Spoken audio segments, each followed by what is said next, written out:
নিলাম শেষ হতে না হতেই আদিত্য পুলিশ ফোর্স নিয়ে সেখানে হাজির হয় এবং সে রুডির কাছে গিয়ে বলে, মিস্টার কৃষ্ণ রায়, আমরা আপনাকে অ্যারেস্ট করলাম। আপনি ভুয়ো ওষুধ বানিয়ে বাজারে বিক্রি করছেন। এই বলে আদিত্য রুডির হাতে হাত কড়া পরিয়ে নিয়ে যায়। এদিকে তখন সুদীপা ও পরমা অবাক হয়ে তাকিয়ে থাকে। বিস্তারিত জানতে ভিডিওটি লাইক করে শেষ পর্যন্ত দেখতে থাকুন। শুরুতেই দেখা যায় বাড়ি থেকে সুদীপা আর পরমা বেরিয়ে যায় নিলামে যাওয়ার জন্য। এইদিকে তখন আদিত্য সেখানেই দাঁড়িয়ে থাকে এবং সুদীপার কথাগুলোই ভাবছিল। ঠিক সেই সময়ই দেখা যায় আদিত্য স্যার আদিত্যকে ফোন করে। আদিত্য তখন ফোনটা রিসিভ করতেই আদিত্য স্যার বলে ওঠে, আদিত্য, তোমার ট্রান্সফার এই মুহূর্তে আমরা করতে পারছি না। এই কথা শুনে তো আদিত্য অবাক হয়ে যায়, কারণ সে নিজেই চেয়েছিল সে একটু সুদীপার থেকে দূরে চলে যেতে চায়। তখনই আদিত্য জিজ্ঞাসা করে, স্যার, কারণটা কি? কেন হবে না আমার ট্রান্সফার? তখন স্যারটি বলে, তোমার মনে আছে ভুয়ো ওষুধ কেসটির কথা? ভুয়ো ওষুধ মামলায় আমরা আসল অপরাধীর খোঁজ পেয়েছি। লোকটার নাম কৃষ্ণ রায়। এই নামটা শুনে আদিত্য তখন থমকে যায়। সে বলে, কৃষ্ণ রায় মানে সুদীপার মেডিকেল কলেজের প্রফেসর? এই কথা শুনে তখন স্যারটি বলে, হ্যাঁ, লোকটা কলেজের প্রফেসর বেশেই থাকে আর পেছনে ভুয়ো ওষুধ বানিয়ে মানুষের জীবন নষ্ট করছে। এখনই থানায় এসে আমার সাথে দেখা করো আদিত্য। আদিত্য আর দেরি না করে সরাসরি থানার দিকে রওনা দেয়। ওদিকে তখন দেখা যায় নিলামঘরে সুদীপা আর পরমা নিলামঘরের ভেতরের সারিতে বসে আছে। তারা কোম্পানিটা কিনতে চাইছে। এমন সময় সেখানে হাজির হয় কৃষ্ণ রায় মানে ছদ্মবেশী রুডি। তখন রুডি সুদীপা ও পরমাকে দেখে তার চোখে আগুন জ্বলে ওঠে। সে মনে মনে বলে, এরা এখানে কি করছে? এরা এখানেও চলে এসেছে। তারপর সে নিজের মনে হিসেব করতে লাগে। সে বলে, লাবণ্য সেনগুপ্তর এই কোম্পানিটা আজ আমারই হবে। এটা আমি কিনে আমার নকল ওষুধের ব্যবসা আরও বড় করে চালাবো। এখান থেকে পুরো শহরে ভরিয়ে ফেলবো আমার ওষুধ। এরপর নিলাম শুরু হয়। কৃষ্ণ রায় একের পর এক বিট দিতে থাকে। অবশেষে ঘোষণা এলো, নিলামের বিজয়ী হলেন কৃষ্ণ রায়। এদিকে তখন কথাটা শুনেই পরমা হতাশ হয়ে বসে পড়ে। এদিকে আদিত্যকে দেখা যায় সে থানায় চলে এসেছে। এদিকে আদিত্য থানায় ঢোকার পর তার স্যার টেবিলের ওপর একটি ফাইল রাখে এবং বলে, এই হলো কৃষ্ণ রায়ের সব গোপন আস্তানার ঠিকানা, যেখানে সে নকল ওষুধ তৈরি করে, যেখান থেকে সে সব কিছু পাচার করছে, সব কিছু এই ফাইলেই আছে। আদিত্য ফাইলটা হাতে নিয়ে খুলতেই জায়গা, তারিখ, লোকজন সব কিছু বিস্তারিত দেখে বুঝে গেল মামলাটা কত ভয়ঙ্কর। তখন স্যারটি বললেন, এই রেড তুমি লিড করবে মিস্টার চৌধুরী। কাজটা কিন্তু অত্যন্ত বিপজ্জনক, কারণ কৃষ্ণ রায় খুব ক্ষমতাবান। রাজনীতি থেকে কলেজ, সব জায়গায় তার লোক আছে। সাবধানে প্রতিটা পদক্ষেপ নিতে হবে তোমাকে। এই কথা শুনে আদিত্য মাথা নেড়ে বলে, স্যার, আমি এই কাজটা করব। আমাকে কৃষ্ণ রায়কে ধরে ওই কৃষ্ণ রায়ের ভুয়ো ওষুধের চক্রান্ত কারবার সব কিছু বন্ধ করতে হবে। এটা বন্ধ না করতে পারলে হাজারো মানুষ ওই ভুয়ো নকল ওষুধ খেয়ে মারা যাবে, তাদের জীবন শেষ হয়ে যাবে। আর আমি থাকতে এটা কোনোভাবেই হতে দেব না। তাই আমি আজকেই কৃষ্ণ রায়ের কাছে যাব এবং তার বাড়ির সমস্ত জায়গায় রেড করে তার বিরুদ্ধে প্রমাণ জোগাড় করে তাকে হাতকড়া পরিয়ে এই জেলের মধ্যে নিয়ে আসবো। আর ওই ওষুধ মামলায় আমাদের পুলিশ দুজনকে খুন করেছিল, সেটাও আমার মনে আছে। আমি এসব কিছু ভুলতে পারবো না। আদিত্য তখন আবারও বলছে, আমার এই বিয়ে করাটাই ভুল হয়েছে। ভুল মানুষের সাথে আমার বিয়ে হয়েছে, তাই আমি ভুলটা আমিই করেছি। এরপর সুদীপা আদিত্যর তাকিয়ে তাকিয়ে বলছেন, কি বললেন আপনি? আর এই কথাটা আপনি বলতে পারলেন মিস্টার চৌধুরী? এরপর অংশু বলছে, হ্যাঁ রে বাবা, আমি জানতাম। আদিত্য, এবার বুঝতে পারছিস তো শেষ পর্যন্ত বড়দের কথাই ঠিক হয়। এরপর বড় মা বললে, আচ্ছা, ভুল তো তুই করেছিস আদিত্য, কিন্তু তার মাসুলটা কে দেবে বল? আর এই মেয়েটাকে তো আমরা হাতে করে ধরে নিয়ে আসিনি এখানে, তুই এনেছিস। তাহলে এবার মাসুলটা কে দেবে বল? এরপর অব্র আদিত্যকে বলছে, আদিত্য, তুই ওর দায়িত্ব নিয়েছিস।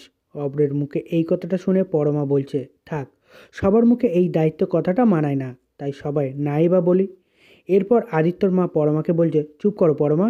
আর একটা কথা যেন রেখো, এই বাড়ির ছেলেরা বউদের ত্যাগ করে না, তাদেরকে জুতোর ওপর রাখে কিন্তু ছেড়ে দেয় না। এরপর আদিত্যর মা আদিত্যর কথাটা মনে করতে থাকে। আদিত্য যে তার মায়েরকে জড়িয়ে কাঁদতে কাঁদতে বলেছিল, সুদীপা আমাকে ঠকিয়েছে মা, সুদীপা আমাকে ঠকিয়েছে। সেই কথাটা মনে করেই আদিত্যর মা আদিত্যর কাছে গিয়ে বলছে, আদিত্য, তুই আমার কথাটা শোন বাবা। আচ্ছা তুই বল না, বল না সুদীপার কোথায় ভুল হয়েছে। আমরা বড়রা আছি তো, আমরা শুধরে দেবো। কোনো ভুল বোঝাবুঝি হয়ে থাকলে আমরা মিটিয়ে দেওয়ার চেষ্টা করব, কিন্তু সম্পর্কটা এভাবে নষ্ট করে দিস না বাবা। এরপর বড়মা আদিত্যর মাকে বলছে, ইন্দ্রা থামো না, এখন সবাই নিজেদের কথা নিয়ে পড়ো না। এরপর সুদীপা আদিত্যর মাকে বলছে, কি শুধরাবে মা, সব মিথ্যে ছিল সব। সুদীপার মুখে কথা শুনে আদিত্য সেখান থেকে চলে যায়। এমন সময় সঞ্চারী সেখানে আসে এবং এসে বলছে, আরে বাবা, আমি তো প্রায় সব কিছুই মিস করে ফেললাম। আর এইদিকে তো ড্রামা জমে একদম ঘি হয়ে গেছে। আর সুদীপাকে বলছে, আরে বাবা সুদীপা, এবার তোমার কি হবে? তোমার তো কোথাও যাওয়ার জায়গা নেই, আহারে। আর বলছি যে ওই পিজিটা আছে তো নাকি, নাকি ওটাও গেছে? এরপর সুদীপা বলছে, আমি যাব না, কোথাও কোথাও যাব না। এরপর পরমা সুদীপাকে বলছে, সুদীপা এরপরেও তুমি? এরপর সুদীপা বলছে, থাকবো। এরপরেও আমি এই বাড়িতেই থাকবো। সবাই ভাবতে পারে আমি খুব স্বার্থপর, ভাবতেই পারে আমার থাকার কোনো জায়গা নেই। তাও তাও তখন আদিত্যর মা সুদীপাকে বলছে, কেউ কিছু ভাববে না, কেউ কিছু ভাববে না সুদীপা। এরপর সুদীপা আদিত্যর মাকে বলছে, উনি আমার কাছে থেকে কিছু একটা লুকাচ্ছে মা। ওনার চোখের মধ্যে জল ছিল, কোনো একটা অভিমান। সেটার কারণ না জেনে আমি কোথাও যাব না, কোথাও না। সুদীপার মুখে এই কথাটা শুনে সঞ্চারী বলছে, তা সে কোথায় যাবে বা, যাওয়ার তো জায়গাই নেই। এরপর বড় মা সুদীপাকে বলছে, সুদীপা তোমার পিজির ঘরটা এখন আছে তো নাকি? মানে সঞ্চারীর প্রয়োজন হতে পারবে আর কি, ওকে তো যেতে হতে পারে, তাই তো? এরপর সঞ্চারী মনে মনে বলছে, না বাবা থাক, কোনো কথাই বলা যাবে না। হাওয়া দেখছি এখন ভালোই গরম আছে, বললে নিজের উপরে কোপ পড়তে পারে। আমি বরং এখান থেকে মানে মানে সরে পড়ি। এই কথাটা বলে সঞ্চারী সেখান থেকে চলে যায়। এরপর অংশু বলছে, ধুর বাবা, এ কী কথাবার্তা হলো? তাতে তো কোনো কিছুই বদলালো না, ধর ধর। এরপর বড়মা সুদীপকে বলছে, সুদীপা ঘরে যাও। আর পরমাকে বলছে, পরমা যাও, ঘরে যাও তুমিও। এরপর সুদীপা পরমাকে নিয়ে ঘরে চলে আসে। এরপর বড়মা অংশুকে বলছে, অংশু, একটা কথা বলে রাখি, ওরা যদি দোষী প্রমাণিত হয় তাহলে আমি নিজে ওদেরকে ঘাড় ধাক্কা দিয়ে এই বাড়ি থেকে বের করে দেবো। তারপর থানা পুলিশ যা হওয়ার হবে। আর যদি নির্দোষ প্রমাণিত হয় তাহলে ওরা বাড়ি থেকে যাবে না। আর যদি ওদেরকে বাড়ি থেকে যেতে হয় তাহলে এই গায়ত্রী চৌধুরী ওদের সাথে যাবে। আর এটাই আমার শেষ কথা। এই কথাটা বলে বড়মাও সেখান থেকে চলে যায়। এদিকে সুদীপা পরমাকে তার রুমে নিয়ে আসে। এরপর পরমা সুদীপাকে বলছে, ছাড়ো, আমি ঠিক আছি। এরপর সুদীপা পরমাকে বলছে, শান্ত হও পরমা, রাগ করে নিজের ক্ষতি করো না, আর এখানেই বসো। এরপর পরমা সুদীপাকে বলছে, আমি রাগ করিনি সুদীপা। এরপর সুদীপা বলছে, অভিমান করেছে তো, সেটা আরও তোমাকে বেশি কষ্ট দেবে। পরমা, তুমি তো যা বলার বলেছো, দেখো না এবার কি হয়। এরপর পরমা বলছে, আমি আর পারছি না সুদীপা, জাস্ট পারছি না। ওরা দুই ভাই কী মনে করেছে? যখন খুশি আমাদেরকে অপমান করেছে, যখন যা খুশি ইচ্ছা বলে যায়। আমি আর মাম পাপার আসার অপেক্ষা করতে পারবো না। আমি আজই এই বাড়ি ছেড়ে চলে যাব। আজ এই মুহূর্তে আমি এই বাড়ি ছেড়ে চলে যাব। এই কথাটা বলে পরমা উত্তেজিত হয়ে পড়ে। তখন বড় মা পায়ে ব্যথা পায়। এরপর সুদীপা পরমাকে ধরে বলছে, পরমা কী করছোটা কি তুমি?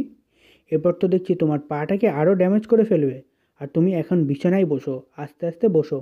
আর বলছে, তুমি কোথাও যাবে না পরমা। আর আমরা কোথাও যাব না পরমা। এরপর পরমা বলছে, শোনো সুদীপা, তোমার কোথাও যাওয়ার জায়গা নেই বলে তুমি এখানে আমাকে বলতে পারো না। এসব বুদ্ধি তুমি একদম দিতে পারো না। তোমার যাওয়ার জায়গা নাই থাকতে পারে, কিন্তু আমার কিন্তু আছে তো। আমি এই মুহূর্তে ওই বাড়ি থেকে চলে যাব। এরপর পরমা রিয়েলাইজ করে যে সুদীপাকে সে কি বলে দিয়েছে। তখন সুদীপাকে বলছে, সুদীপা, আই এম সরি, আমি তোমাকে মিন করে এই কথাটা বলতে চাইনি। এরপর সুদীপা তখন বলছে, আমি জানি পরমা তুমি বুঝবে না, কিন্তু আমি বুঝি যে অনাথ হওয়ার এমন সুবিধা আছে। আমার যেমন নিজের কেউ নেই, তেমন আমি সবাইকে আপনও করে নিতে পারি। কালকে আমি পিজিতে চলে গিয়েছিলাম ওখানে থাকবো বলে, কিন্তু আজকে আমার মত বদলেছি। এরপর পরমা বলছে, কিন্তু আমি বদলাইনি। এরপর সুদীপা বলছে, দাদা যেগুলো বলেছে সেগুলো ভুল বলছে তো পরমা? এরপর পরমা সুদীপাকে বলছে, সুদীপা তুমি আবার আমাকে এই কথাটা জিজ্ঞাসা করছো? তোমার কি মনে হয় যে আমি সত্যি? এরপর সুদীপা বলছে, না পরমা, আমি কিছুই মনে করছি না। দাদার মনে হয়, তাই দাদা এটা মনে করে। এরপর পরমা বলছে, যা কিছু মনে করুক, ওর যা ইচ্ছে সেটাই করুক। যদি ওর মেন্টালিটি খারাপ হয় তাতে তো আমার কিছু করার নেই, আমি কি করব। এরপর সুদীপা বলছে, পরমা, যাওয়ার আগে তুমি প্রমাণটা দিয়ে যেও যে তুমি কোনো ভুল করনি। প্রমাণ করেই তুমি যেও। কেউ যেন এটা মনে না করে যে তুমি অপবাদ নিয়ে পালিয়ে গেলে। সুদীপার কথাগুলো শুনে পরমা মনে মনে বলেছে যে সুদীপা ঠিকই বলছে। এরপর সুদীপা বলছে, আর আমাকে এটাও জানতে হবে ওনার চোখে জল কেন হলো, কিসের এত কষ্ট ওনার। ঠিক সেই মুহূর্তে দেখা যায় সেখানে আদিত্যর ছোটো ভাই চলে আসে। ছোটো ভাই এসে সুদীপাকে বলছে যে, বৌদি, তোমার যদি কোনো দরকার হয় বা প্রয়োজন পড়ে তুমি আমাকে ডাকতে পারো, আমি কিন্তু নিচেতেই আছি। তখন সুদীপা বলে, ঠিক আছে, দরকার হলে আমি তোমাকে ডেকে নেবো। এই বলে সে সেখান থেকে চলে যায়। আর ঠিক তখনই দেখা যায় সে একটা খবরের পেপার সেখানে দিয়ে গেছে। সুদীপা সেই পেপারটা হাতে নিয়ে দেখতে থাকে, আর দেখতে দেখতেই তার চোখে পড়ে যায় একটা বিজ্ঞাপন। সেখানে লেখা আছে এই কোম্পানির ভূতপূর্ব মালিক মারা যাওয়ার পরে সেই কোম্পানির আর কোনো বংশধরকে খুঁজে পাওয়া যায়নি। তাই ওই কোম্পানির সমস্ত জিনিসপত্রগুলো, মেশিনগুলো সব কিছু কম দামে বিক্রি করা হবে। বিক্রি করার জন্য নিলাম মানে অকশন করা হবে। তখন সে সেটা পরমার হাতে দেয় এবং বলে, পরমা তুমি এইটা নিয়ে তুমি নিজের পায়ে দাঁড়াতে পারো তো, তুমি ভালো ইন্টেরিয়ার কাজ করতে পারো, ফুলের বুফে সাজাতে পারো, তাহলে তুমি এই কোম্পানিটা নিজেও চালাতে পারবে। তখন রাজি হয়ে যায়। এরপর অন্যদিকে তখন দেখা যায় আদিত্য তার স্যারের কাছে চলে এসেছে। সে স্যারকে বলছে, স্যার আমি অন্য এক জায়গায় ট্রান্সফার নিতে চাই, আমি আমার জন্যই বলছি। তখন স্যারটি এই কথা শুনে অবাক হয়ে যায় এবং সে আদিত্যকে প্রশ্ন করে, তুমি কেন ট্রান্সফার নিতে চাও, তোমার কি সমস্যা এখানে? তোমার বাড়ির লোক কি জানে যে তুমি এভাবে ট্রান্সফার নিয়ে অন্যদিকে চলে যেতে চাইছো? তখন আদিত্য বলে, হ্যাঁ সবাই জানে, আর আমি তো বলছি আমি ট্রান্সফার নিয়ে নেব, এটা নিয়ে আমার আর বাড়িতে কোনো সমস্যা হবে না। এরপর দেখা যায় আদিত্য ট্রান্সফার লেটারটা সেখানে রেখে চলে আসে। অন্যদিকে চৌধুরী বাড়িতে যখন আদিত্য বাড়িতে ফিরতে দেখা যায় সে অংশুমানের সামনে মানে এক সোফাতে গিয়ে আর সে বসে পড়ে, আর সেখানে অংশুমানও বসে আছে, মানে আদিত্যর বাবাও বসে আছে। এরপর দেখা যায় সকালবেলা মানে সুদীপা নাস্তা পানি নিয়ে চলে এসেছে এবং সবাইকে দিতে লাগে।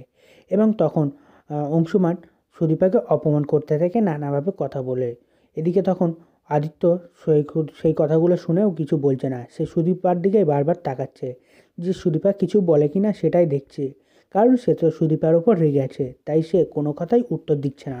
আর ঠিক তখনই দেখা যায় যে পরমা সেখানে চলে আসে। আর পরমাকে দেখে সুদীপা বলে, কি হলো পরমা, তুমি এভাবে নিচে নেমে এলে কেন? আমি তো তোমার জন্য খাবারটা ওপরেই নিয়ে যাচ্ছিলাম।